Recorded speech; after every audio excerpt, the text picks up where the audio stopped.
गुरुर्ब्रह्मा गुरुर्विष्णु गुरुर्देवो महेश्वरः गुरु साक्षात् परब्रह्म तस्मै श्री गुरुवे नमः।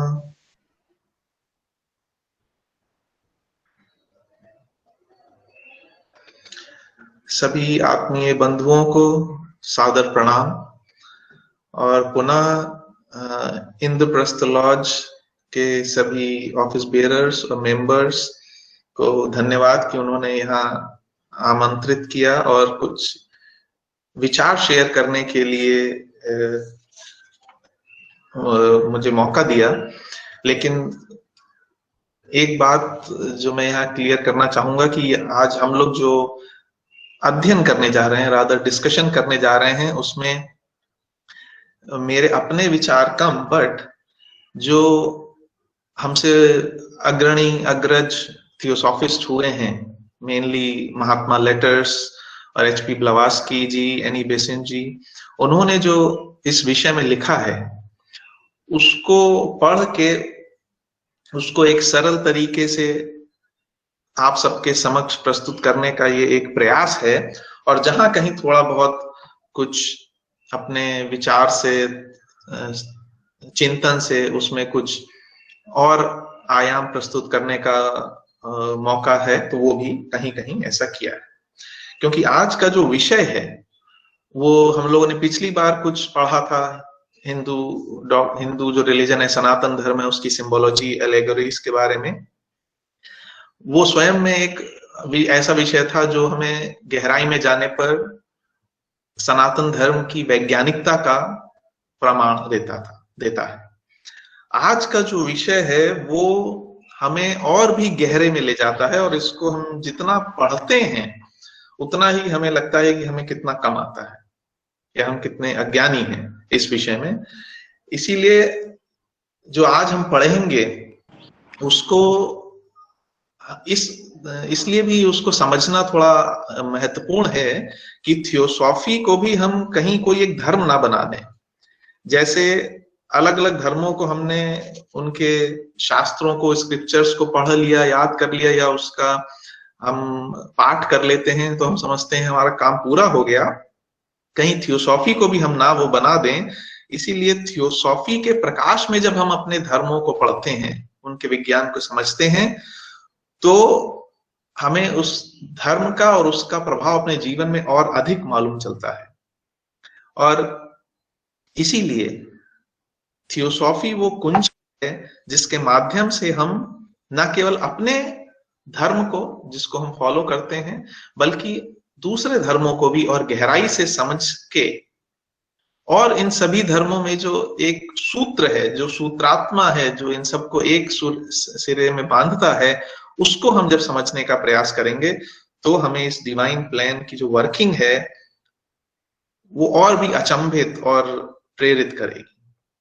और इसीलिए जो आज का सब्जेक्ट है उसको भी हमें, चूंकि ये भी एक बहुत संवेदनशील सब्जेक्ट है, बहुत लोगों की आस्थाएं, मान्यताएं, धारणाएं इस विषय से जुड़ी हुई हैं, भावनाएं, तो इसीलिए हमें इस विषय को भी बहुत ही संवेदनशीलता के साथ, श्रद्धा के साथ और उन्मुक्त मन के साथ, ओपन माइंड के साथ अप्रोच करना पड़ेगा। लेकिन साथ ही हम ये भी जाने कि हम जो आज यहाँ डिस्कस करेंगे वो कोई फाइनल स्टेटमेंट नहीं है, ठीक? क्योंकि सीक्रेट डॉक्ट्रिन में भी अगर हम पढ़ें, उसमें भी एचपी ब्लवास्की ने ऐसा नहीं है कि बिल्कुल सब कुछ क्लियर करके लिख दिया हो कि ए टू जेड। बीच बीच में वो कुछ हिंट्स छोड़ती हैं हम सबके लिए, और यही सीक्रेट डॉक्ट्रिन का मुख्य उद्देश्य है कि हमें उसे पढ़ने के लिए अपनी इंट्यूशन या प्रज्ञा को जागृत करना पड़ेगा। और इसीलिए ये जो हम पढ़ें, एचपी ब्लवास्की खुद कहती हैं कि इसको आप फाइनल मत समझ लीजिए, जो मैंने समझा वो मैं आपके लिए लिख रही हूं, और उनको पढ़ के जो हमने समझा वो हम सभी के साथ शेयर कर रहे हैं। लेकिन मूल तत्व यह है कि हम सभी को इस पे अपना अपना अध्ययन और चिंतन आगे जारी रखना पड़ेगा, तभी हमें इसका कुछ लाभ होगा। और ये एक ऐसा विषय है जो थियोसॉफिकल सोसाइटी के तीनों उद्देश्यों को एक में समाहित करता है। दूसरे ऑब्जेक्ट को अगर देखें, to study comparative religion, philosophy and science, हम पढ़े देखेंगे सभी धर्मों में ये विषय आता है। और जब हम उसकी गहराई में जाते हैं तो वास्तव में पता लगता है कि देयर इज नो सेकेंड, एक ही स्रोत से सब कुछ आ रहा है। तो वो जो विश्व बंधुत्व का जो विचार है वो केवल एक कल्पना नहीं है, बल्कि नेचर में वो एक वास्तविकता है। और तीसरा जो उद्देश्य है, unexplained laws of nature and powers latent in human being, वो भी हमें समझ में आता है कि जिन्हें हम ईश्वर कह रहे हैं, अवतार कह रहे हैं या निर्माण काया कह रहे हैं, वो सभी मनुष्य की श्रेणी से गुजर के आज इस स्थिति में पहुंचे हैं। तो मनुष्य वास्तव में उस ईश्वर का अंश है और उसे केवल पावर्स लेटेंट, जो अपने अंदर की जो छिपी हुई शक्तियां हैं, उनको अनावृत करना है और प्रकृति जिन नियमों पे आधारित है उनको समझना है। और ऐसा करने पर ईश्वर की जो हमारी परिभाषा है वो बदल जाएगी। इसीलिए शायद भगवान कृष्ण भगवत गीता में जो कहते हैं, ये क्यों इंपॉर्टेंट है, क्योंकि वो कहते हैं कि अर्जुन से कि जो मेरे वास्तविक जन्म और कर्म के ज्ञान को समझ लेता है अर्जुन, वो अपना शरीर छोड़ने पर पुनः जन्म प्राप्त नहीं करता, बल्कि मेरे पास आ जाता है। और इसलिए एक तरीके से देखें तो जो भी अवतार हैं, they are one and the same. वो अपने the sons of their father, I mean the child of their father in heaven, जो हमारा हायर सेल्फ है, उसी के वो सब रिप्रेजेंटेशंस हैं अलग अलग फॉर्म में, जिन्हें हम कहते हैं। तो इसलिए ये विषय हमारे लिए बहुत इंपॉर्टेंट है। हालांकि इस विषय में हम लोग कुछ शब्दों का ऐसा प्रयोग करेंगे जिनको मुझे लगता है यहाँ पे हम बहुत डिटेल में शायद नहीं जा पाए, लेकिन फिर भी अगर कुछ बाद में डाउट्स होंगे तो उनको हम लोग लेंगे। और जैसा कि मैंने पहले कहा कि इस जो हम लोग प्रेजेंट शेयर कर रहे हैं, उसका base collected writings of HP. ब्लवात्स्की है, सीक्रेट डॉक्ट्रिन है, और अवतार बुक जो एनी बेसेंट की है वो है। तो सबसे पहले तो हम आए कि ये, जैसा मैंने कहा, एक विषय है। सभी धर्मों में हमें इस कॉन्सेप्ट की झलक मिलती है, वो चाहे सनातन धर्म में अवतारों की बात हो, या मैसेंजर्स की बात हो क्रिश्चियनिटी में कि समय समय पर डिवाइन मैसेंजर्स आते हैं, या इस्लाम में प्रोफेट की बात हो, समय समय पर ऐसे मसीहा या प्रोफेट्स आते हैं जो मानवता के उत्थान के लिए कार्य करते हैं। सिख धर्म में गुरुदेवों की एक श्रृंखला है कि एक के बाद एक गुरु उसमें आते हैं। जैन धर्म में तीर्थंकर्स की एक श्रृंखला है। ऐसे ही अलग अलग धर्मों में देखें तो ये विचार इतनी दृढ़ता के साथ है कि समय समय पर जो दिव्य सत्ता है वो मनुष्य रूप में वर्तमान में और आगे हमारे बीच आके हमें मदद करती है। और इसीलिए ये एक ऐसा विचार है जो वास्तव में हमें एक दूसरे से जोड़ना चाहिए, लेकिन हम अपने अपने अवतारों को, अपने अपने मसीहा को या पैगंबरों को दूसरे से ऊपर बता के उनकी बात को फाइनल मान के एक दूसरे से वैमनस्य पैदा कर लेते हैं। जबकि होना ये चाहिए कि एक थियोसॉफिस्ट होने के नाते जब हम समझें कि रूट में हर धर्म में ये कंसेप्ट है, बस शब्दों का कुछ हेर फेर है, लेकिन वही दिव्य सत्ता बार बार आ रही है अलग अलग रूप में, अलग अलग फॉर्म में। तो ये विचार हमें हमारे अंदर उस विश्व बंधुत्व को जागृत करने के लिए काफी है। अब हम आते हैं अवतार अपने विषय पर कि अवतार क्या है, अवतार शब्द का क्या अर्थ है। अवतार शब्द अगर हम देखें तो संस्कृत का जो शब्द है अव और तार, त्र धातु से है। अव का मतलब होता है नीचे उतरना, डिसेंट, और त्र मीन्स टू क्रॉस ओवर। अव मीन्स नीचे और क्रॉस ओवर, त्र मीन्स क्रॉस ओवर, उतरना। अर्थात नीचे उतरने को हम अवतरण कहते हैं। लेकिन अब ये अवतरण कई रूपों में हो रहा है, लेकिन हमने उसमें से अवतार जो है वो एक स्पेसिफिक फंक्शन के लिए यूज करते हैं, जिसको हम अभी आगे डिस्कस करेंगे। लेकिन अगर देखें तो ये अवतरण हमारे सेंस में जो हम पढ़ने जा रहे हैं, दिव्य सत्ता का अवतरण वो कई रूपों में होता है। पहला तो यही रूप है कि जो अनंत सत्ता है वो अनंत रूपों में ये पूरा जो कॉस्मोस है, जो पूरा मैनिफेस्टेशन है, वो उसी दिव्य सत्ता का अवतरण है।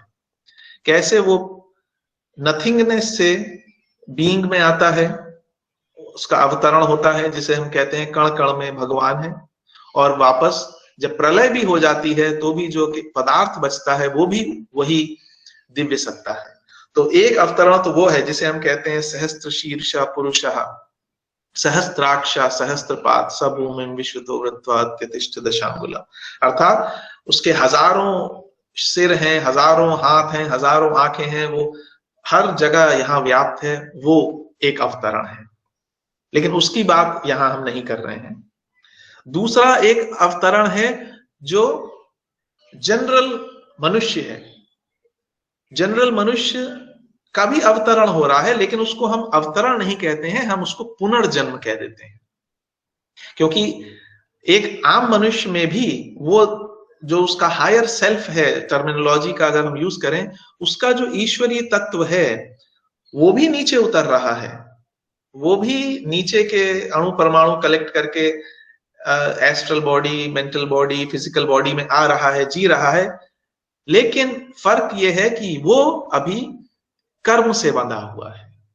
कर्म नियम जो है कि उससे बंधा होने के कारण उसका जो अवतरण है, उसका जो जन्म है, वो उसकी कंप्लीटली ईश्वरीय पार्ट के कंट्रोल में नहीं है, बल्कि जो उसके नीचे का भाग है, देहात्मा है, वो जो कर्म के साइकिल में पड़ा हुआ है उससे गवर्न हो रहा है।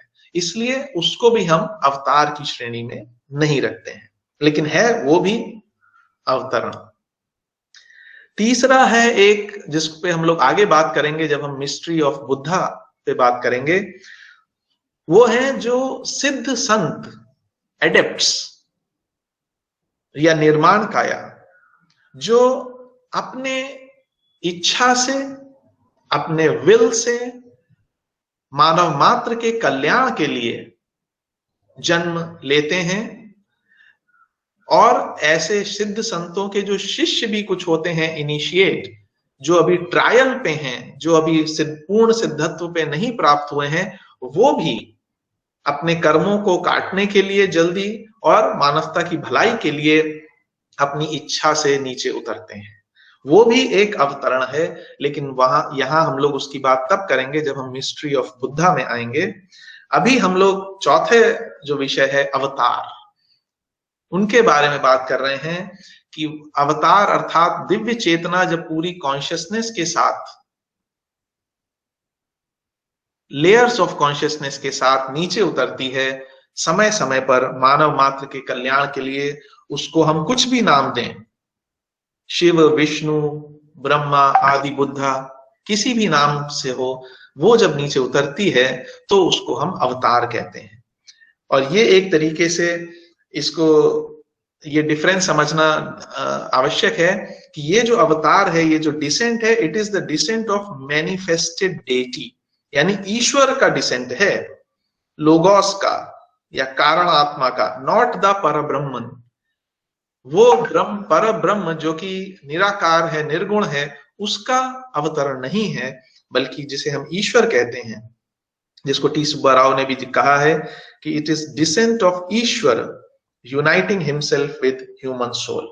और इस तरीके के स्पेशल इनकारनेशन या स्पेशल जन्म या स्पेशल अवतरण जो हैं वो समय समय पर होते हैं, जिसकी हम लोग अभी आगे बात करेंगे, जिसको भगवत गीता में श्री कृष्ण ने बहुत ही अच्छे से समझाया है।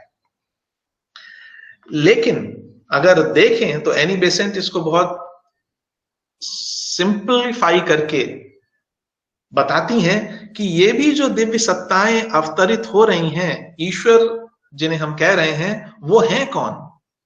तो वो कहती हैं फंडामेंटली ही, यानी अवतार is the result of evolution. ये जो अवतार हैं ये भी विकास क्रम के परिणाम हैं। और कौन है ये लोग? ये चेतनाएं, लोग मैं इसलिए नहीं कहूंगा क्योंकि लोग कहते ही हम लोग उनको एक रूप, फॉर्म, शेप दे देते हैं। वो चेतनाएं जो बहुत बहुत पुराने मनवंतर्स में, कल्प में या सृष्टियों में, जो स्टेप बाय स्टेप हमारी आपकी तरह ही विकास करते हुए मिनरल, वेजिटेबल, एनिमल, मनुष्य, सुपर ह्यूमन और एडेप्ट की को लेवल को पार करते हुए, जीवन मुक्त को पार करते हुए इतने लेवल पे पहुंच गए कि वो पूरी तरीके से मनुष्य के जो कर्म बंधन है उससे मुक्त होके वो उस ईश्वर में, लोगोस में एक जीवित केंद्र के रूप में, बिंदु के रूप में एक आप में उससे हो गए। और वही लोग जब आगे सृष्टियां बनती हैं तो उनके लिए गाइडिंग बीकन का रूप उतरते हैं, जिनको हम अवतार के नाम से जानते हैं। और अंतर क्या है? अंतर भगवान कृष्ण अर्जुन को कहते हैं कि हे अर्जुन, मेरे भी तुम्हारे तरफ बहुत पूर्व जन्म हो चुके हैं, लेकिन मुझे वो सब याद हैं, लेकिन तुम्हें वो याद नहीं है। और इसी तरह योग वाशिष्ठ में भी ऋषि वशिष्ठ श्री राम को कहते हैं कि महादेव, विष्णु, ब्रह्मा जी, ये सब have all climbed upwards to the mighty post they hold. ये पोस्ट हैं, ड्यूटीज हैं, जिसपे मनुष्य से विकास करते हुए चेतनाएं पहुंचती हैं। मुमुक्षु प्रकरण में वो ये कहते हैं। तो इस प्रकार से हम देखें कि अवतार भी एक तरीके से, जिन्हें हम ईश्वर कह रहे हैं, वो भी मनुष्य से जाकर ही इतना डेवलप हुए हैं। लेकिन इससे पहले हम आगे बढ़ें और देखें कि अवतारों की आवश्यकता क्या है, क्यों अवतार, क्या और क्या ये स्पेशल क्रिएशन है, या ये क्यों होते हैं, कैसे होते हैं। उससे पहले कुछ और शब्दों को हम जान लें, जिसमें कि दो शब्द हैं, अवतार और अवेश। अवतार शब्द का अभी हमने अर्थ समझा। अवतार जिसमें अव मीन्स नीचे, त्र मीन्स पासिंग ओवर, अर्थात जो चेतना नीचे उतरती है, जबकि अवेश का जो धातु है विश, अर्थात जो व्याप्त कर दे, नीचे व्याप्त करे। अर्थात एक में ये विचार आता है कि कोई है जो नीचे उतरता है, और दूसरे में ये विचार आता है कि कोई ऑलरेडी है जिसको आवेशित किया जाता है। और वो एक ऐसा पर्सन होता है, कोई ऐसा मनुष्य होता है जो ईश्वर के प्रति प्रेम और श्रद्धा और साधना के कारण इतना पवित्र हो चुका है कि डिविनिटी उसको अपना एक माध्यम बनाने के लिए उसको बना सकती है। और ऐसा क्यों है? क्योंकि हम सभी जानते हैं इकोनॉमिक्स ऑफ नेचर।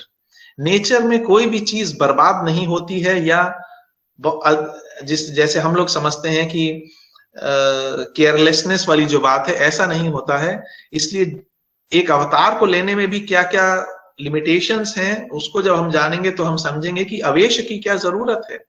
बिना नीचे उतरे ही जब वो चेतना किसी ऑलरेडी एग्जिस्टिंग मनुष्य को आवेशित करके अपना मैसेज पहुंचा सकती है, तो एक जन्म लेने के लिए अपने को सीमित कर लेने में फिजिकल बॉडी में क्या आवश्यकता है? क्योंकि उस फिजिकल बॉडी में आते ही जो उसकी लिमिटेशंस हैं उनको भी उसे फेस करना पड़ता है।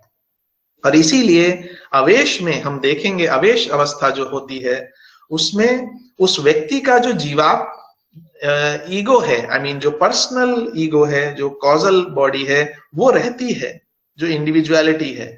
और इसीलिए उसके थ्रू जो मैसेज आएगा उसमें उस पर्टिकुलर जो देश, काल और वातावरण की परिस्थितियां हैं वो झलकेंगी। उस विशेष व्यक्ति की मैसेज तो आ रहा है सूक्ष्म से, लेकिन जो उसको एक्सप्रेस कर रहा है उसके प्रभाव उस मैसेज पे अवश्य पड़ता है। और इसीलिए ये जो अवेश अवस्था है ये अक्सर जो ऐसे मनुष्य होते हैं उनके लेटर पार्ट ऑफ एज में होता है, उत्तरार्ध में जीवन के, और लगभग ये जीवन के अंत तक रहता है। इसमें हम कई एग्जाम्पल्स को देख सकते हैं कि कई बार कैसे कुछ स्पेशल जो जीवात्माएं हैं, कई बार जिनमें हम जय कृष्ण मूर्ति का नाम भी ले सकते हैं, मोहम्मद साहब का नाम भी ले सकते हैं कि उन्हें कुरान की आयतें सुनाई देती थीं, या ऐसे बहुत से मैसेंजर्स होते हैं। इसी आवेश का एक और टेम्पररी फेज होता है जिसे कहते हैं इंस्पिरेशन या प्रेरणा, या इसको इंग्लिश में कहते हैं थियोप्न्यूस्टी।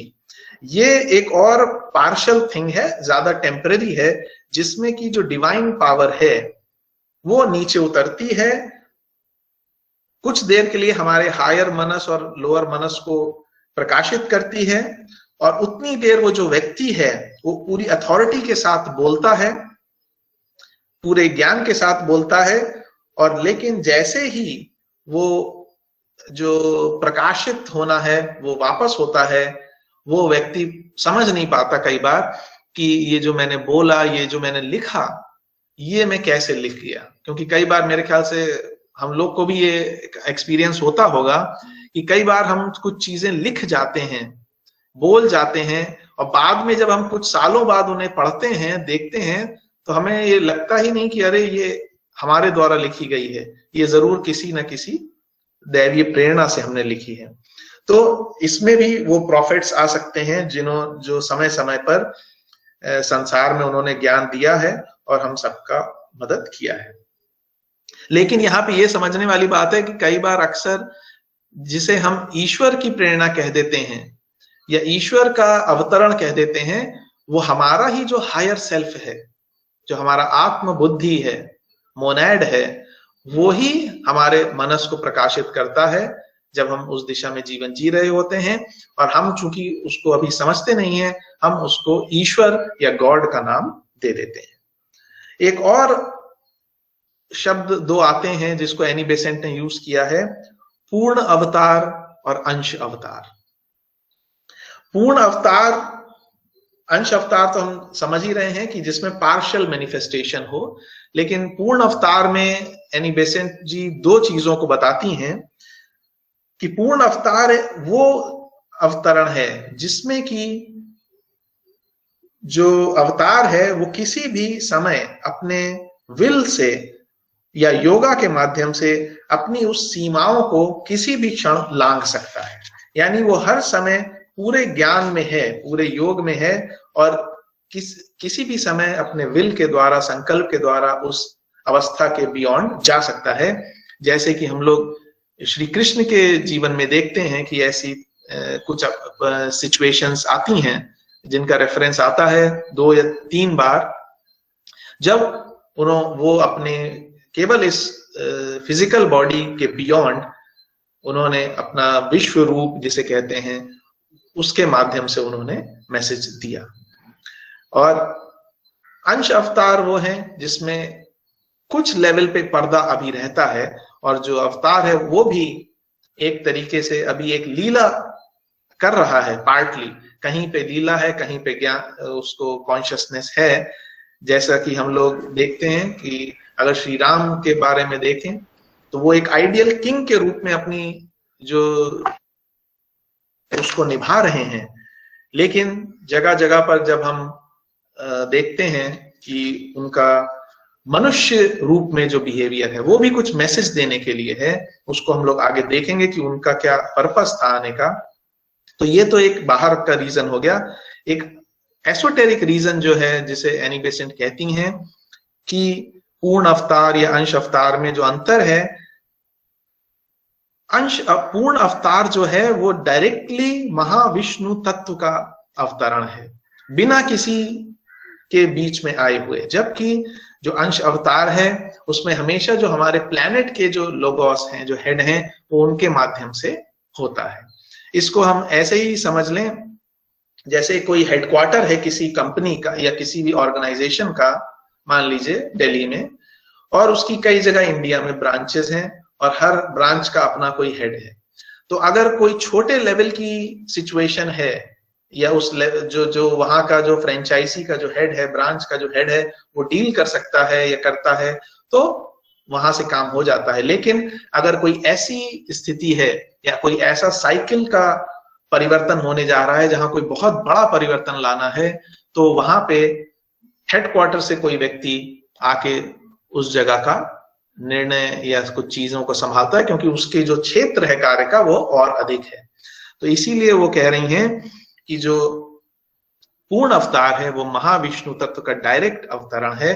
और इसीलिए शायद भगवान कृष्ण भी गीता में कहते हैं कि ये ज्ञान मैंने आरंभ में, सृष्टि के आरंभ में सूर्य नारायण को दिया था। तो हम सब जानते हैं कि सोलर सिस्टम या सोलर लोगोस तो हमारे सूर्य नारायण है, सोलर सिस्टम के हेड हैं। तो अगर श्री कृष्ण चेतना ये कह रही है कि उन्होंने सृष्टि के आरंभ में सूर्य को दिया था, इट मीन्स कि वो चेतना उससे भी हायर लेवल की होगी, जो इस अवतार के रूप में हमारे समक्ष उपस्थित है।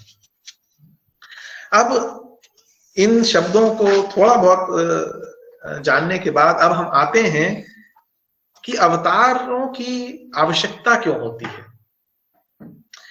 क्योंकि हम लोग ये जानते हैं या एटलीस्ट पढ़ते हैं कि डिवाइन प्लान अपने में परफेक्ट है।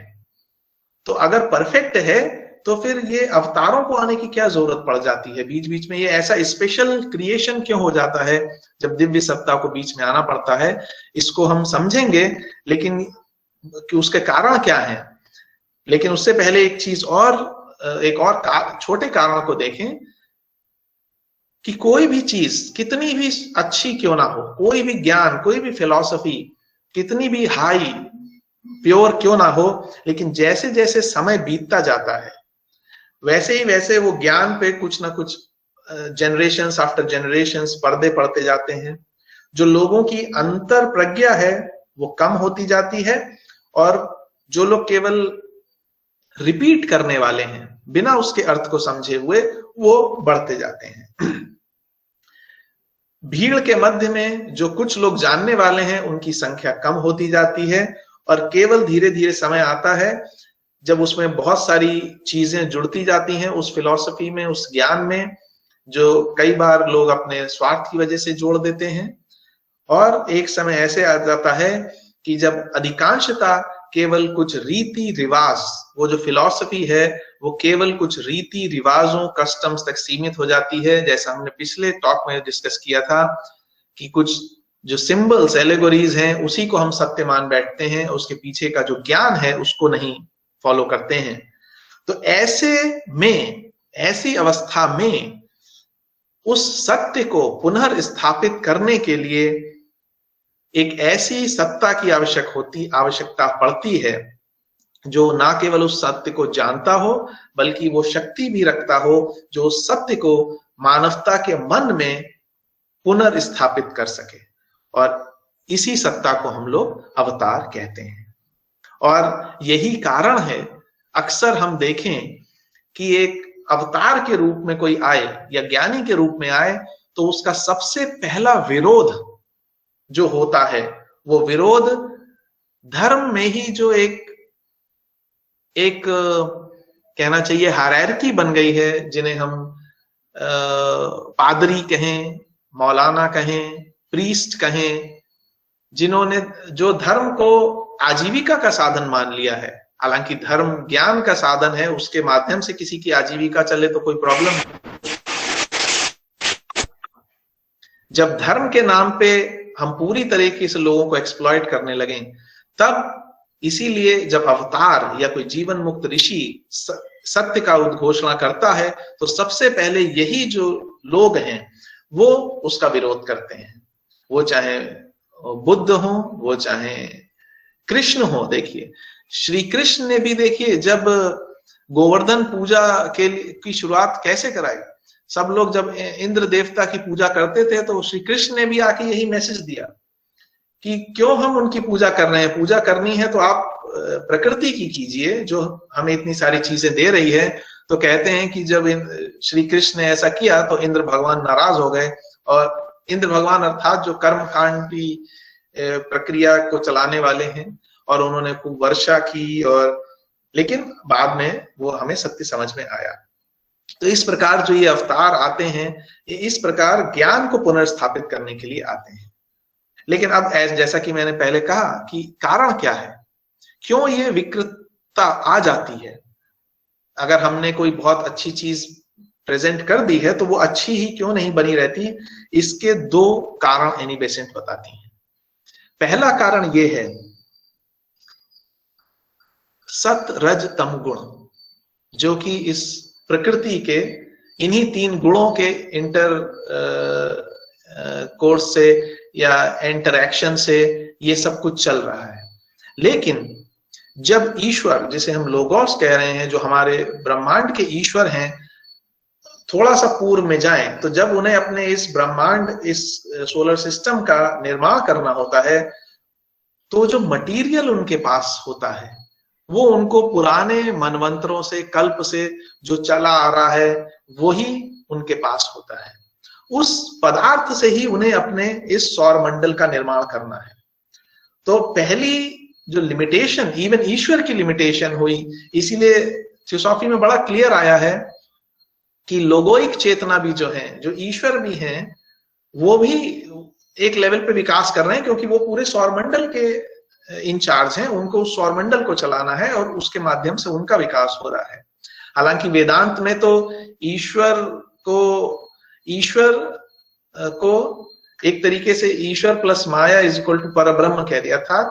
परब्रह्म के ऊपर मूल प्रकृति का जो एक वेल है और उसके नीचे ईश्वर है। ईश्वर को भी एक माया के रूप में वेदांत में कहा गया है, परब्रह्म से नीचे। तो लेकिन है तो वो भी चेतना ही, काम तो उन्हें भी करना है। अपने सोलर सिस्टम को बनाने के लिए जो पदार्थ उनके पास है वो पुराना है। तो पुराना पदार्थ की अपनी सत रज तम की क्वालिटी होंगी। तो हालांकि उनकी शक्ति अपार है, लेकिन जब वो माया के जरिए, माया अर्थात पदार्थ के जरिए काम कर रहे हैं, तो जो उस पदार्थ की सीमितता है उससे वो भी बंधे हैं। अर्थात ऐसी हम सोचते हैं कि हमारी कल्पना अनंत है, ऐसा नहीं है। इस सौर मंडल का जो पदार्थ है उसकी जो फ्रीक्वेंसीज हमारे सूर्य नारायण ने या ईश्वर ने डिसाइड कर रखी हैं, जो पदार्थ की वाइब्रेशन की लिमिट है, हम उसके बियॉन्ड सोच ही नहीं सकते। हमारी जो सोच की सीमा है वो उसके बियॉन्ड नहीं जा सकती, क्योंकि वही हमारे सौर मंडल की पदार्थ की सीमा है। तो इसीलिए जब सत रज और जब रजस और तमस की जो शक्तियां हैं वो सत्व गुण को डिसबैलेंस करती हैं, तब ऐसी कंडीशन में वो जो ईश्वर तत्व है, जो डिवाइन फोर्स है, वो इन तीनों तत्वों को हार्मनी में लाने के लिए नीचे उसे उतरना पड़ता है। और इसी को हम समय समय पर सुर असुर संग्राम या मनुष्य दैत्य संग्राम, मनुष्य दानव संग्राम के रूप में पुराणों में पढ़ते हैं। दूसरा कारण जो है वो मनुष्य से स्वयं से रिलेटेड है, और वो रिलेटेड इस सेंस में है कि मनुष्य से पहले के जितने किंगडम्स हैं उसमें कोई भी कर्म का नियम उस तरीके से लागू नहीं होता है जैसे मनुष्य पे, क्योंकि बाकी सारे किंगडम्स प्रकृति में इतने इंस्टिंक्ट से चलते हैं।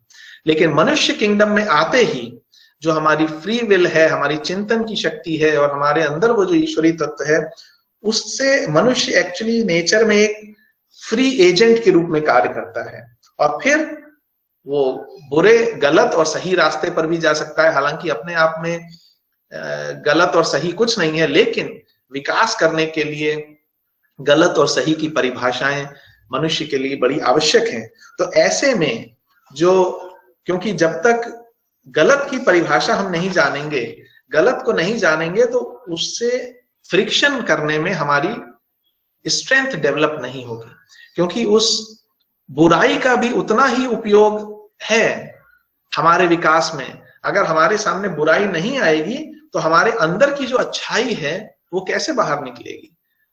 जब हम वर्जिश करने जाते हैं, वेट लिफ्टिंग या मसल्स को निर्माण करने के लिए, तो हम वेट्स उठाते हैं।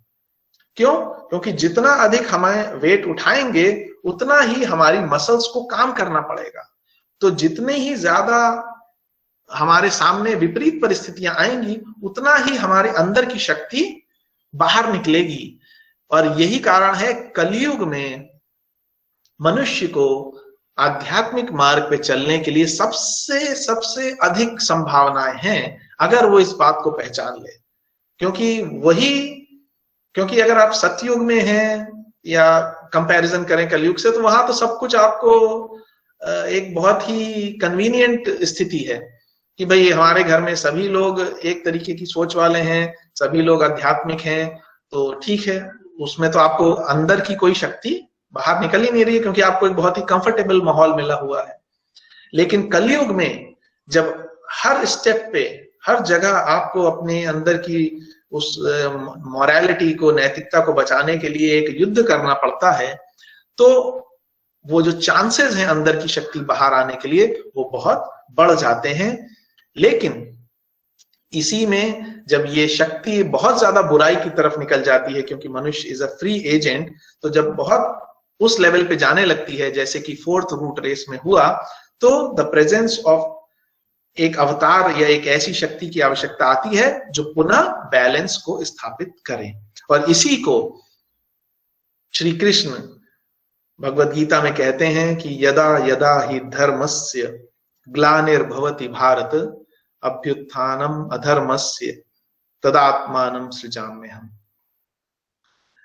आगे का भी श्लोक है कि लोगों को उत्थान के लिए, विनाश, दुष्कृतों को विनाश करने के लिए, धर्म की स्थापना, पुनर्स्थापना के लिए हर युग में वे आते हैं।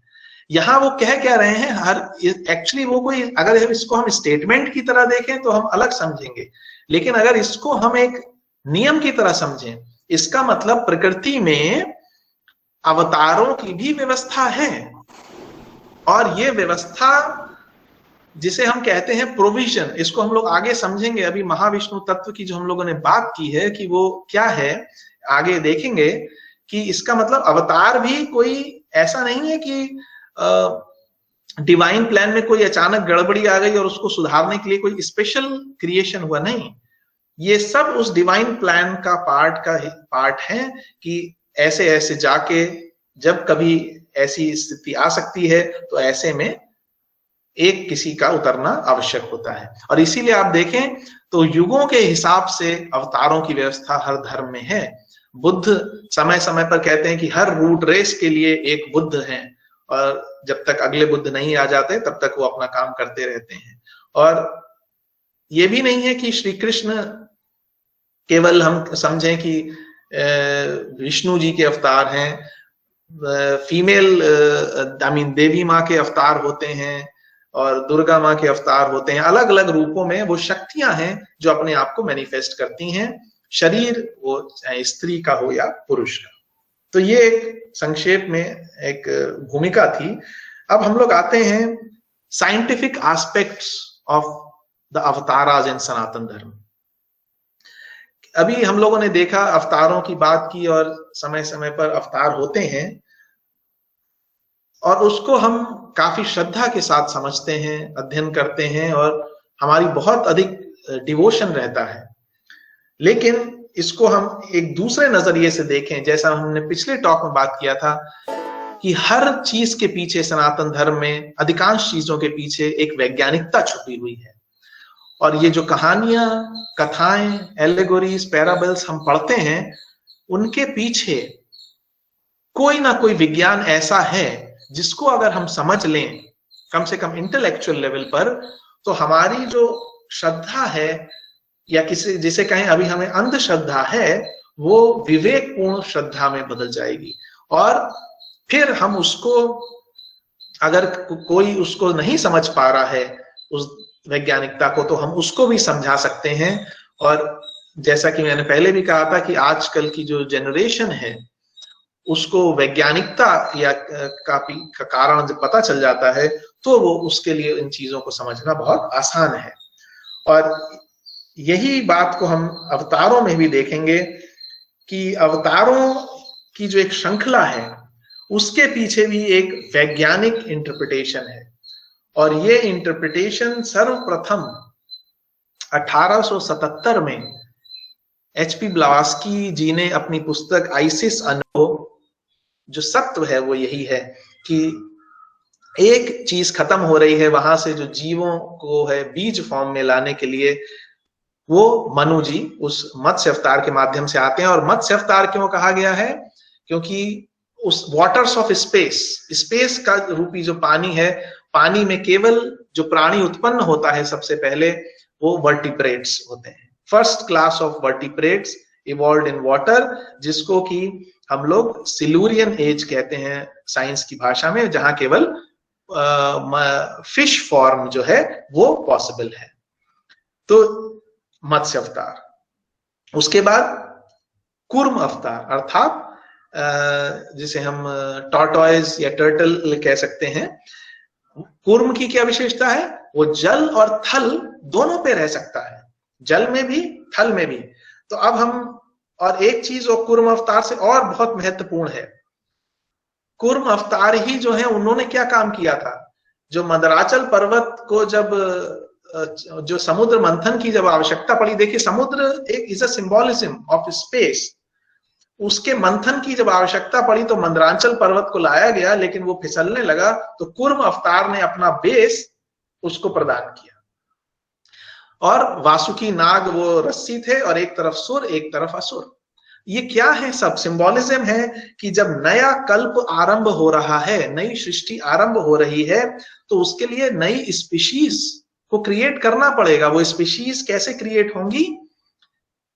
उसी जो स्पेस है उसी से, उसके चर्निंग से। चर्निंग समुद्र मंथन, समुद्र मंथन में एक तरफ सुर है एक तरफ असुर है, अर्थात दोनों ही ब्रह्मा जी के पुत्र हैं, प्लस माइनस कह लीजिए, या जो स्वस्तिक का चिन्ह है प्लस और माइनस, वो है दोनों फोर्सेस हैं। वो इस समुद्र मंथन करके यानी स्पेस के मंथन से, समुद्र से हम देखते हैं क्या क्या चीजें निकल रही हैं, अमृत भी निकल रहा है, जहर भी निकल रहा है, लक्ष्मी जी, कुबेर जी और बहुत सारी चीजें निकल रही हैं। These are all the archetypes of the species that are going to take place later. Archetypes मतलब आइडियल फॉर्म। ये सब उन चीजों के स्पीशीज के मूल रूप हैं जो कि आगे आने वाले समय में नीचे उतरेंगे। तो और उनका बेस कौन है? कूर्म अवतार। यानी ये सब जो कुछ हो रहा है उसके बेस में दैट दैवीय सत्ता इज देयर। और कूर्म इसलिए क्योंकि अगले आने वाले समय में जल और थल दोनों पे वो डेवलप कर सकते हैं। नेक्स्ट इज वराह अवतार। वराह अवतार अर्थात वाइल्ड लैंड एनिमल, लेकिन मैमल, फर्स्ट मैमल। अर्थात ये इस समय जो हम बात कर रहे हैं, साइंस कहती है कि ये जो लिमोरियन कॉन्टिनेंट हुआ, लिमोरियन कॉन्टिनेंट जिसे वराह अवतार कहते हैं, कि वो चूंकि अब सारे प्राणी जो थे वो जन्म लेने के लिए तैयार थे, तो पृथ्वी को बाहर लेके आए जल से। अर्थात जो लेमोरियन कॉन्टिनेंट है, जो कि थियोसॉफिकल लिटरेचर लोग पढ़ते होंगे, जो इस समय वो खैर काफी, जिसमें काफी सारा हिस्सा इंडियन ओशन का था, इस समय वो पानी के अंदर है फिर से, वो पृथ्वी से बाहर लाए। क्यों? क्योंकि नए सृष्टि के लिए नई जमीन की आवश्यकता है, और उसी को लेमोरियन कॉन्टिनेंट कहा गया, जहां पे फर्स्ट मैमल्स ने अपनी वो प्रेजेंट आए, फर्स्ट मैमल्स जो थे। उसके बाद नरसिंह भगवान, जिन्हें हम लोग कहते हैं हाफ शेर का मुंह शरीर था, हाफ मनुष्य का। हम लोग सोचते हैं कि ये असंभव है, लेकिन थियोसॉफी कहती है नहीं, ऐसे प्राणी हुए थे। ये हम लोग beginning of third root race की बात कर रहे हैं, क्योंकि फर्स्ट और सेकंड जो थे वो इथेरियल रेस थे। थर्ड रूट रेस में सॉलिड शरीर का निर्माण हुआ, और उस समय के जो जीव थे वो 20-20 फीट 25-25 फीट के लंबे चौड़े थे। तो उनको हम आज के समय में दैत्य के नाम से जानते हैं या दानव के नाम से जानते हैं, लेकिन उसमें भी वो ऐसे लोग थे जो मनुष्य और पशु के मिक्स थे। तो क्योंकि वो जो चीजें थी वो पिछले मनवंतर से वो यूज की थी। उसके बाद आता है स्टेप वामन अवतार। वामन को क्यों ड्वार्फ दिखाया गया है? हालांकि लोग उस समय बहुत बड़ी बड़ी साइज के थे। वामन अर्थात द इनर ह्यूमन, जो हमारा जो दैवीय स्वभाव था, जो हायर मनस था, वो अभी छोटा था, और इसीलिए उसको वामन अवतार कहा गया है। लेकिन 3 स्टेप में जब राजा बलि ने उनसे कहा मांगिए, तो उन्होंने कहा मैं 3 चीजें मांगता हूं। तो हमारी जो तीनों लोअर, जो थर्ड स्टेप था, वो उन्होंने राजा बलि के सर पे रखा। अर्थात वो जो हमारा इनर मैन है, जो इनर ह्यूमन बीइंग है, जो इनर दैवीय स्वभाव है, वो अभी छोटा है, लेकिन आगे आने वाले समय में वही हमारे निम्न स्वभाव पर विजय प्राप्त करेगा और पूरी तरीके से अपने इस दिव्य सत्ता को एक्सप्रेस करेगा। उसके बाद परशुराम जी आते हैं, जो उस समय की जो क्षत्रिय कास्ट थी, उसने जो अपनी शक्ति का दुरुपयोग किया था, उसको एक टीचिंग देने के लिए आते हैं। अर्थात मनुष्य उस लेवल पे अभी पहुंच गया है, लेकिन अभी वो उसका जो निम्न स्वभाव है वो अभी बहुत ज्यादा कंट्रोल में नहीं है। अर्थात क्रोध या ईर्ष्या, द्वेष, इस तरीके की जो भावनाएं हैं वो भी बहुत कंट्रोल में नहीं है। उसके बाद आते हैं पुनः श्री राम, जो कि एक तरफ हुआ जिन्होंने क्षत्रियों का एंड किया, लेकिन फिर श्री राम आए जिन्होंने दिखाया कि एक आइडियल किंग को कैसा होना चाहिए, और उन्होंने कुछ मर्यादाओं की स्थापना की। हालांकि हम लोग किसी भी तरीके के आर्ग्यूमेंट में इस समय नहीं जाएंगे, और ये वो समय है कि जब मनुष्य और जो हम लोग देखते हैं श्री राम रावण युद्ध है, वो 4th रूट रेस का जो अंतिम समय है वो है, और 5th रूट रेस का स्टार्टिंग समय है। और उसके बाद श्री कृष्ण का अवतार होता है, जिसमें हम देखते हैं कि वो पूर्ण अवतार के रूप में आए हैं और उन्होंने अपनी चीजों को, ज्ञान को भगवत गीता के रूप में और अलग अलग रूप में हम सबके साथ शेयर किया है। उसके बाद बुद्धा को कुछ लोग लिस्ट में रखते हैं। बुद्धा अवतार हुए जिन्होंने अगला स्टेप दिखाया कि वो जो अवतार हैं वो केवल ऐसा नहीं है कि कोई स्पेशल केवल ईश्वर ही बन सकते हैं, बल्कि मनुष्य भी अगर साधना करे, इस मार्ग पे चले, तो वो भी उस लेवल पे पहुंच सकता है। और यही महात्मा बुद्ध के जीवन से हमें शिक्षा मिलती है। इसको अभी हम लोग आगे देखेंगे मिस्ट्री ऑफ बुद्धा में। और लास्ट अवतार, जिसको हम कल्कि अवतार के नाम से जानते हैं सनातन धर्म में, दूसरे धर्मों में भी इस अवतार की लोग वेटिंग पीरियड है। और अभी अगर आप लोग देखें तो संसार में इस समय कुछ लोग हैं जो अपने आप को कल्कि अवतार घोषित कर चुके हैं, लेकिन कहा जाता है कि कल्कि अवतार के आने में अभी बहुत समय है, जो कि कलयुग के अंत में आएंगे। कलयुग को खत्म होने में अभी बहुत साल हैं, बहुत हजारों साल हैं। लेकिन एचपी ब्लवात्स्की कल्कि अवतार के बारे में एक बहुत इंपॉर्टेंट चीज कहती हैं, क्योंकि देखिए अगर हम इन सब अवतारों को देखें तो हर अवतार अगले अवतार की एक प्रिपरेशन है। Shri Krishna was the highest पूर्ण अवतार, लेकिन उसके बाद बुद्ध आए, उन्होंने दिखाया कि नहीं, मनुष्य भी वो पूर्णता प्राप्त कर सकता है। और उसके बाद कल्कि अवतार के बारे में एचपी ब्लवात्स्की कहती हैं, this will be the one wisdom and will incarnate itself into the whole humanity collectively, not in a single individual, but of this mystery no more at present. वो ये कहती हैं कि कल्कि अवतार हो सकता है, जैसा सब लोग सोच रहे हैं कि कोई व्हाइट घोड़े पे शंबाला में उनका जन्म होगा, व्हाइट घोड़े पे वो आएंगे, तलवार उनके हाथ में होगी और वो सभी बुराई का खात्मा कर देंगे, सभी मनुष्यों को का त्राण कर देंगे। वो कह रही है नहीं, this will be the one wisdom and will incarnate itself into the whole humanity collectively. और इसका रास्ता महात्मा बुद्ध ने खोल दिया है कि मनुष्य भी अपनी साधना के द्वारा उस लेवल तक पहुंच सकता है। और इसी को श्री औरबिंदो जी ने भी कहा है कि चेतना, उन्होंने भी, वो भी इस बात के बारे में बात करते थे कि जो हायर कॉन्शियसनेस है उसका अगला लेवल का अवतरण धीरे धीरे पूरी मानवता में होगा। और इसी के लिए उन्होंने भी अपना जीवन लगाया। और जैसे जैसे वो मानवता के ऊपर हमारे हायर माइंड लोअर माइंड पे अवतरित होगी, उतना ही हम और अधिक डिवाइन होते जाएंगे।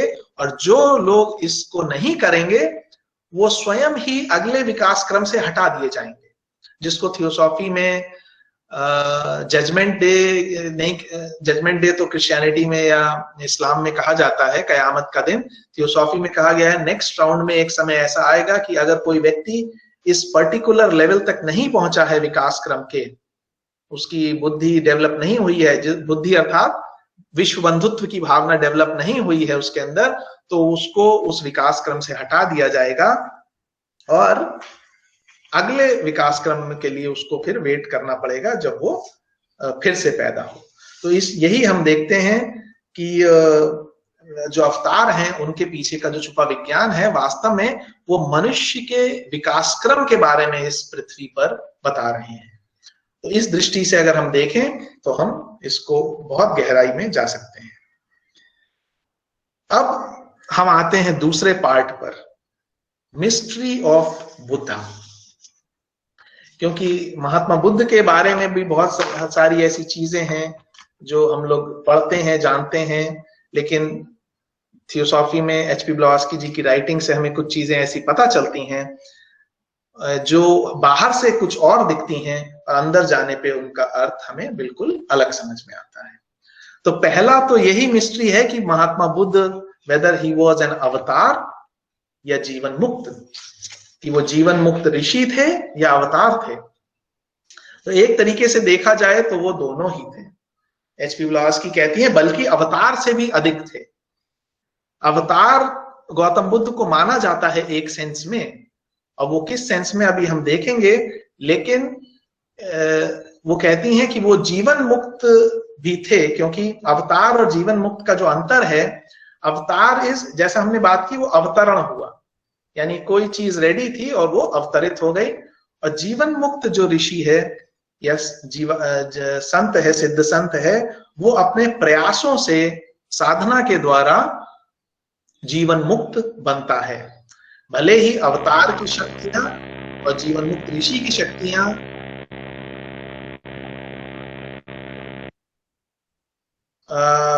सेम है, स्थितियां सेम है, लेकिन अवतार इज एंड जीवन मुक्ता बिकम्स वन। भले ही दोनों की स्थितियां सेम है, अवतार एक इल्यूसिव फॉर्म में, भ्रम रूपी शरीर में हमारे सामने नीचे उतरते हैं, लेकिन जीवन मुक्त ऋषि जो है वो असंख्य जन्मों के द्वारा साधना करते हुए, उन साधना के माध्यम से वो जीवन मुक्त ऋषि बनते हैं।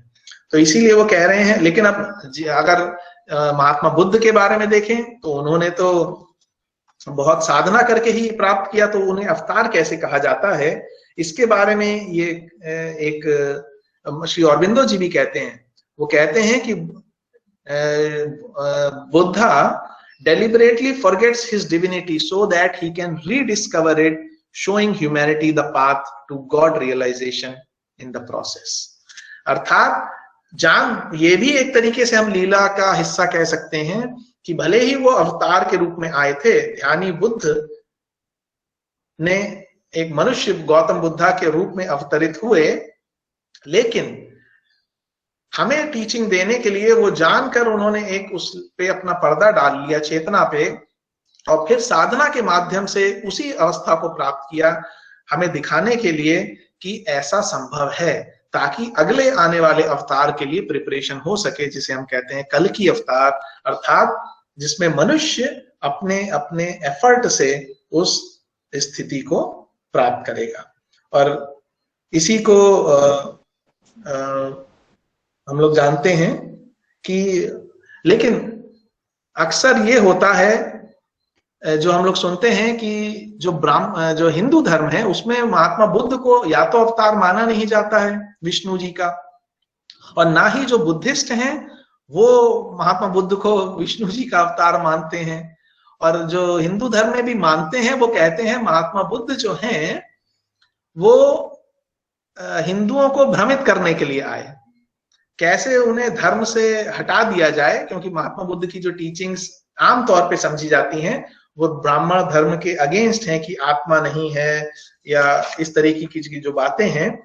तो इसके मूल का जो कारण है, और दूसरा मिस्ट्री जो है कि जिसको कि हम लोग कहते हैं कि सभी अवतार जो हैं अधिकांश वो विष्णु जी के हैं, इसके पीछे का जो कारण है, जो पहले जो शब्द यूज किया गया महाविष्णु प्रिंसिपल, उसके बारे में एचपीवी कहती हैं कि वो चाहे बुद्धिस्ट हो जो कहते हैं कि महात्मा बुद्ध विष्णु जी के अवतार नहीं हैं, या ब्राह्मण हिंदू धर्म हो जो कहते हैं कि सभी अवतार विष्णु के हैं। और तो वो इसलिए कहते हैं क्योंकि वो esoteric meaning of the term Mahavishnu is not known to them in its full impersonal and general meaning.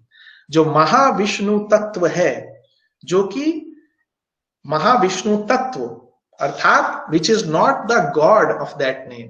एक तो हम ट्रिनिटी के रूप में जानते हैं ब्रह्मा विष्णु महेश, कह रहे हैं वो नहीं, महाविष्णु तत्व ये वो तत्व है प्रकृति में जिसमें कि अवतारिज्म का बीज छुपा हुआ है, अर्थात which contains the bees, the seed of अवतारिज्म, और in other words is the potency and cause of such divine incarnations.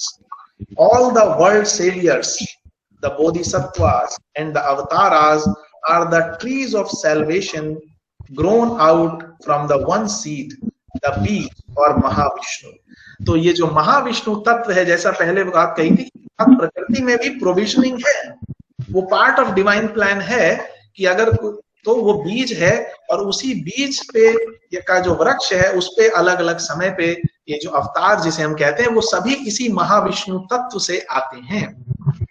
और कालांतर में एक धारणा बन गई होगी कि सभी अवतार जो हैं वो विष्णु जी से आते हैं। और इस सेंस में अगर देखें तो महात्मा बुद्ध भी महाविष्णु तत्व के ही अवतार हैं, जिसे कि बुद्धिस्ट लोग कहते हैं कि वो विष्णु के अवतार नहीं है। क्योंकि विष्णु जी को अगर हम देखें उनको भी दो एस्पेक्ट में रखा गया है, सगुण और निर्गुण।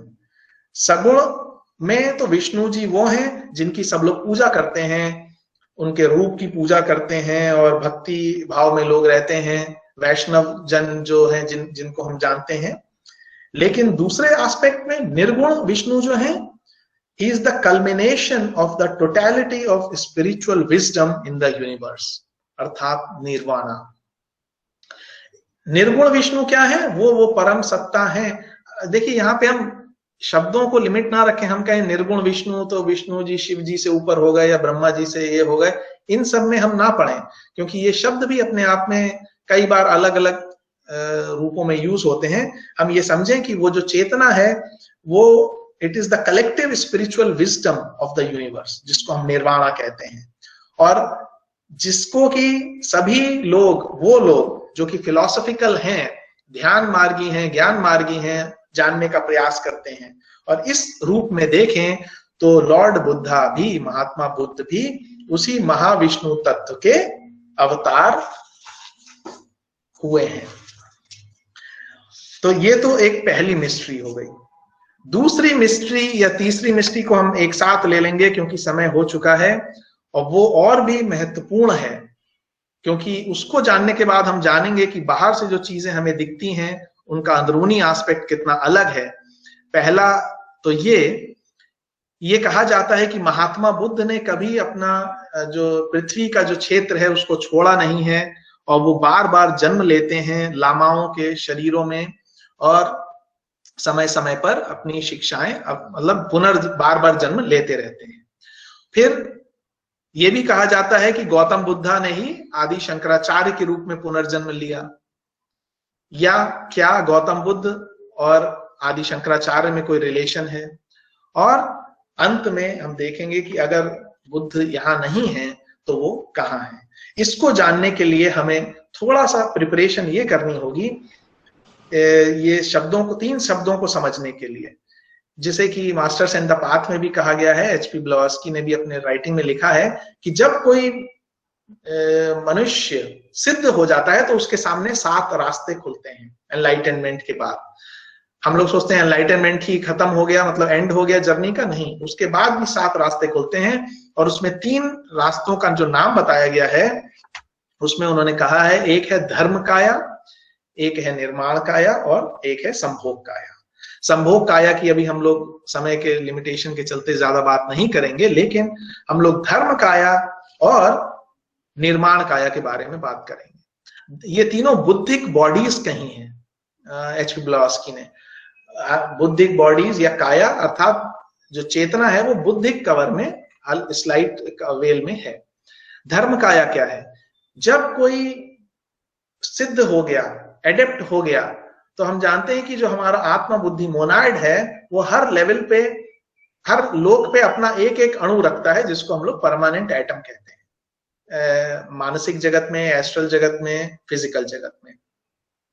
तो होता क्या है, जब वो धर्म काया को एक्सेप्ट करता है अर्थात निर्वाणा, तो वो अपने ये जो तीनों, जो नीचे के जो उसके सभी अंश हैं, फिजिकल, एस्ट्रल, मेंटल, उनको वो छोड़ देता है, और पूरी तरीके से उस दिव्य सत्ता में समाहित हो जाता है। यद्यपि उसकी एक सेंटर रहता है वहां पे, लेकिन फिर भी वो उस सत्ता में बना रहता है।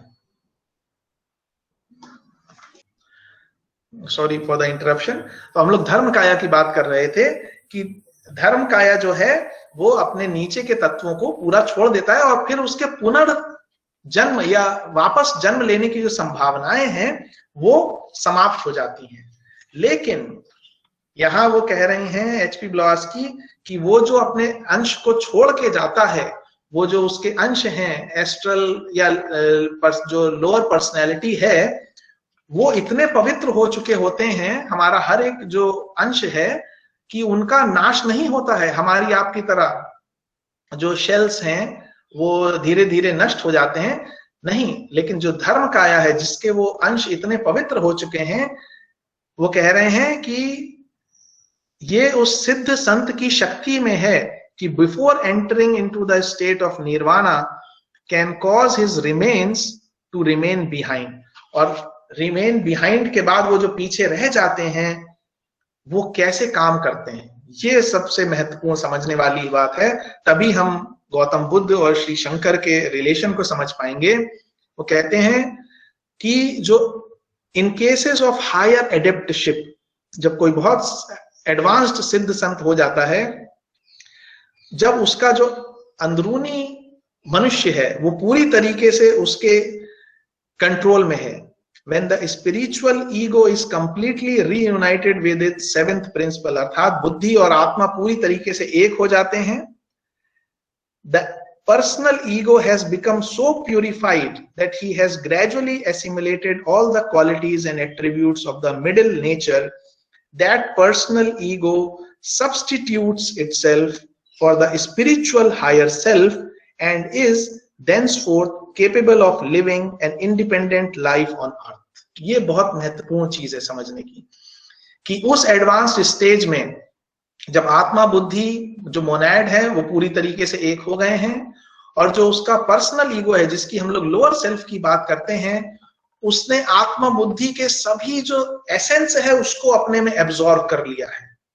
वो इतना पवित्र और इतना डिवाइन हो गया है कि वो मोनैड से अलग होके भी स्वयं एक सत्ता के रूप में कॉन्शियसली कार्य कर सकता है। ये बहुत ही समझने और बहुत ही इंपॉर्टेंट चीज है। और ऐसे में जब ऐसे सिद्ध संघ की मृत्यु होती है, जिस मृत्यु, हालांकि शरीर, फिजिकल शरीर की मृत्यु होती है तो शरीर फिजिकल नष्ट हो जाता है, जो आत्मा बुद्धि है वो निर्वाण में चले गए धर्म काया में, लेकिन जो बीच का जो तत्व है, जो पर्सनल या ईगो तो रहा नहीं, लेकिन बहुत ही प्योर तत्व है, वो जो है वो इस पृथ्वी पे रुक जाते हैं निर्माण काया के रूप में। और यही बात है जो महात्मा बुद्ध के बारे में कहा गया है कि महात्मा बुद्ध के वो जो रिमेन्स हैं वो अभी भी पृथ्वी पर हैं, और समय समय पर अलग अलग सिद्ध संतों के माध्यम से, अवतारों के माध्यम से वो उनके साथ जुड़ के उन अवतारों को जन्म लेने में मदद करते हैं। क्योंकि जैसा पहले हमने कहा था, अवतार अर्थात वो जो उस ईश्वर से आ रहा है, अर्थात धर्म काया, वो तो जन्म ले नहीं सकता क्योंकि उसके नीचे के तत्व तो है नहीं, लेकिन जन्म लेने के लिए उसको बीच के शरीर चाहिए। तो वो शरीर जो है that are provided by the Nirmanakayas, जो कि महात्मा बुद्ध ने श्री शंकर के रूप में किया, शंकराचार्य के साथ किया। वो शंकराचार्य जी को क्यों आना पड़ा, ये भी बहुत इंपॉर्टेंट बात है कि महात्मा बुद्ध को जब ये ज्ञान हो गया एसोटेरिक ज्ञान का, तो अपनी करुणा के कारण, भले ही वो अपने जिसे कहते हैं प्रॉमिस में बंधे थे कि वो अदृश्य या एसोटेरिक चीजों को बहुत अधिक शेयर नहीं करेंगे, लेकिन करुणावश उन्होंने अपनी कुछ शिक्षाओं में जरूरत से ज्यादा बता दिया। और जरूरत से ज्यादा बताने के कारण बहुत सारे लोगों में कुछ मिसकंसेप्शंस पैदा हो गए, स्पेशली वो लोग जो वेदांत को मानते थे, जो अद्वैती थे, कि महात्मा बुद्ध कह रहे हैं कि आत्मा तो है ही नहीं। तो उनके अंदर बहुत सारी जो थी उनका जो वो HPB कहती हैं कि it unsettled many great minds which had previously followed the orthodox Brahmanical lead. वो जो उस धर्म को फॉलो कर रहे थे उनमें कंफ्यूजन हो गया, इसलिए उसको सही करने के लिए 50 साल बाद महात्मा बुद्ध के शरीर छोड़ने के बाद, महात्मा बुद्ध ने शरीर तो छोड़ दिया, उनका मोनैड निर्वाण में चला गया, लेकिन जो उनका बीच का तत्व है जिसे बोधिसत्व नाम दिया गया है वो हमारे साथ हमेशा है।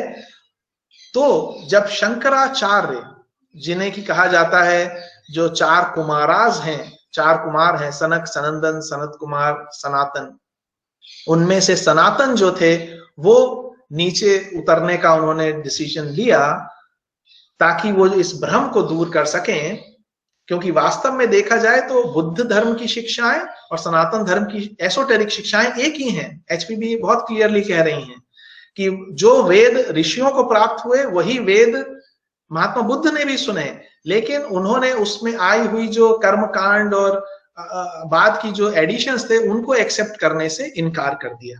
तो ऐसे में शंकराचार्य को उतरना था, लेकिन उनके पास कोई बीच का शरीर नहीं था, तो वो जो एस्ट्रल पार्ट था, जो पर्सनल पार्ट था, बोधिसत्व पार्ट था, वो गौतम बुद्ध का यूज हुआ। तो इसीलिए कई बार हम देखें तो शंकराचार्य जी को प्रच्छन्न बुद्ध कहा जाता है, या गलती से या मिसअंडरस्टैंडिंग से लोग शंकराचार्य जी को महात्मा बुद्ध का ही अवतार कह देते हैं। अवतार वो थे, उनका जो आत्मा और बुद्धि जो मोनैड था वो तो सनातन जी का था, लेकिन बीच का जो तत्व था वो गौतम बुद्ध का था। क्यों? क्योंकि जब इतनी हाई सत्ता नीचे उतरती है तो वो किसी भी शरीर में नहीं उतर सकती। इसीलिए आप देखें जैसे 11,000 वोल्ट का बिजली का प्रोडक्शन होता है, उसको हम सीधे अपने घर में ले आए तो हमारी सारी चीजें फूक जाएंगी, तो उसके लिए स्टेप डाउन ट्रांसफार्मर लगाना पड़ता है। तो इसीलिए उस हाई चेतना को उतारने के लिए जो ये निर्माण काया है वो अपना सैक्रिफाइस करते हैं। क्यों? क्योंकि वही वो उपाधि प्रदान करते हैं जिसमें कि वो मोनैड उतरता है और फिर अपना काम करता है। और इस प्रकार से देखें तो बुद्धा तो निर्वाणा में है, लेकिन उनकी जो मॉर्टल व्हीकल है, जो सटल बॉडी है, वो अभी भी सिद्ध संघ के पास है। और उसका ये काम है, बोधिसत्व का जो काम है कि अगले बुद्ध के आने तक, जो कि अगले रूट रेस में आएंगे, तब तक वो बुद्ध के शिक्षाओं को पे काम करें और लोगों में समय समय पर कभी आवेश के माध्यम से, कभी इंस्पिरेशन के माध्यम से, कभी अवतारों के साथ ज्वाइंट होके वो ये काम करते हैं। लेकिन इसमें उनका मेन उद्देश्य क्या है? उनकी करुणा और कर्म नियम को फॉलो करना। करुणा किस सेंस में और सैक्रिफाइस किस सेंस में? क्योंकि वो जब इस यहाँ पे हैं, वो उनकी अपनी कोई प्रगति नहीं हो रही है, लेकिन मानव मात्र के कल्याण के लिए वो जो उनकी पर्सनैलिटी है वो यहाँ रुकी हुई है। जो मोनैड बुद्धा है, ध्यानी बुद्धा है, वो तो निर्वाण में है, लेकिन जो उनका लोअर एस्पेक्ट है वो यहाँ पे काम कर रहा है। और इस सेंस में अगर देखें तो शंकराचार्य वास्तव में अवतार थे, लेकिन उनमें जो एस्ट्रल पार्ट था, एस्ट्रोमेंटल पार्ट था, वो महात्मा बुद्ध का था। अब अगर बाहर से अगर हम देखें तो लोग कहते हैं कि महात्मा बुद्ध ने वैदिक धर्म को नाश कर दिया या शंकराचार्य जी ने पुनर्स्थापित कर दिया, वो ठीक है। लेकिन अगर हम रूट में जाएं, जो कि आज के अध्ययन का हमारा मुख्य उद्देश्य है, कि जितने भी ये अवतार, ये टीचर, शिक्षक आते हैं, वो सभी एक सोर्स से आ रहे हैं। इसको हम समझने का प्रयास करें, और इसीलिए इनकी शिक्षाएं जो हैं, उनका एसोटेरिक एस्पेक्ट सबका एक है। और यही थियोसॉफी हमें कहती है कि जितना अधिक हम थियोसॉफी के प्रकाश में अपने धर्म को पढ़ेंगे, दूसरों के धर्मों को पढ़ेंगे, उतना ही हम समझेंगे कि ये सभी एक स्रोत से आ रहे हैं। और धीरे धीरे यही एक मेरे ख्याल से माध्यम है विश्व बंधुत्व को स्थापित करने का। शक्ति के द्वारा, नफरत के द्वारा, हेट्रेड के द्वारा हम नहीं कर सकते, लेकिन अगर हम विज्ञान के सहारा लेके और अपनी अंडरस्टैंडिंग को लोगों के साथ शेयर करें तो कुछ इस दिशा में बात हमारी बढ़ सकती है। हालांकि कुछ और चीजें इसमें थी, जो कि मैं समय की लिमिटेशन के कारण शेयर नहीं कर पाया, लेकिन उस कभी हम लोग बाद में उस पर बात करेंगे कि इसीलिए महात्मा बुद्ध को इतना महान कहा जाता है कि उन्होंने पूर्ण धर्म काया अभी नहीं एक्सेप्ट की है। उनका जो पार्ट यहाँ पे रिमेनिंग है वो तब तक रहेगा जब तक कि, जैसा कि कहते हैं कि कोई भी मनुष्य इस संसार में दुखी है, कोई भी प्राणी दुखी है। और इसी के साथ मैं इस विषय को यहाँ समाप्त तो हो ही नहीं सकता, हरि अनंत हरि कथा अनंता, लेकिन मुझे लगता है समय हो गया है और फिर मैंने समय से अधिक समय ले लिया, इसके लिए क्षमा चाहता हूँ। और तनेजा जी, आपको मैं हैंड ओवर करता हूँ। पुनः बहुत बहुत धन्यवाद, आपने ये मौका दिया शेयर करने का। और सभी से मेरा विनम्र अनुरोध है कि इस विषय पर और अध्ययन करें, चिंतन करें और नए नए रहस्यों को अपने अंदर उद्घाटित करें। धन्यवाद।